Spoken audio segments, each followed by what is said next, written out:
Hello everyone, welcome to my home food maniacs and today's recipe I'm చేస్తున్నా పుదీనా పచ్చడి.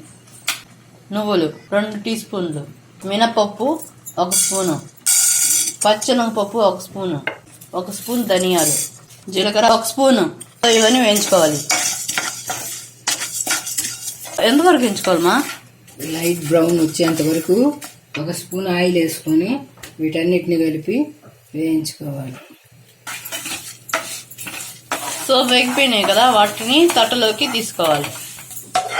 4 టమాటాలు, 1 గడ్డ తెల్లగడ్డ అండ్ కారానికి సరిపడా పచ్చిమిర్చి.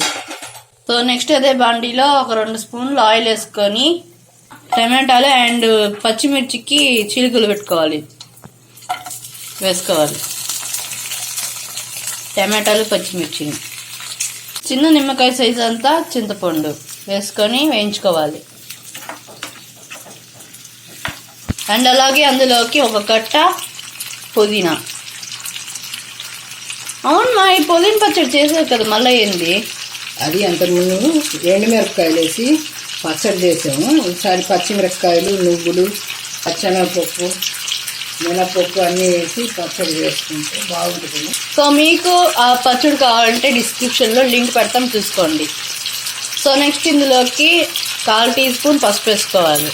అండ్ తర్వాత మూత పెట్టి 10 నిమిషాలు మగ్గనిచ్చుకోవాలి. సో అయిపోయింది. నెక్స్ట్ ఏమన్నా ఇది చల్లార్చుకున్న తర్వాత మిక్సీకి పట్టుకోవాలి. కొద్దిగా తెల్లగడ్డ పాయలు వేసుకొని స్టవ్ ఆఫ్ చేసుకొని చల్లారిన తర్వాత మిక్సీకి పట్టుకోవాలి. సో నెక్స్ట్ మిక్సీ జార్ తీసుకొని మనం ముందుగా వేయించి పెట్టుకున్న నువ్వుల్ని వేసుకోవాలి.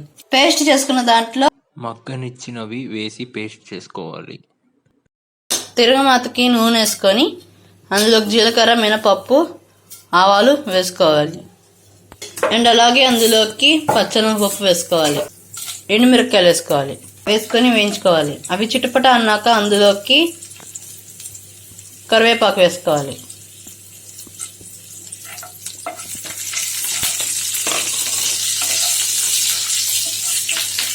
సో వేగిన తర్వాత అందులోకి చిటికెడంతా ఇంగు వేసుకోవాలి. సో నెక్స్ట్ అందులోకి మనం ముందుగా తయారు చేసి పెట్టుకున్న మిశ్రమాన్ని వేసుకొని కలుపుకోవాలి. అండ్ ఇది 1 నిమిషం వరకు వేయించుకుంటూ ఉండాలి. సో అయిపోయింది. స్టవ్ ఆఫ్ చేసేసి సర్వ్ చేసుకోవాలి. సో అండ్ ఎంతో రుచికరమైన పుదీనా పచ్చడి is ready to eat. If you like this video, don't forget to subscribe to our channel and press the bell icon. మీకు ఇటువంటి రుచికరమైన వంటలు కావాలనుకుంటే మా ఛానల్ని సబ్స్క్రైబ్ చేయండి. And thanks for watching. Bye.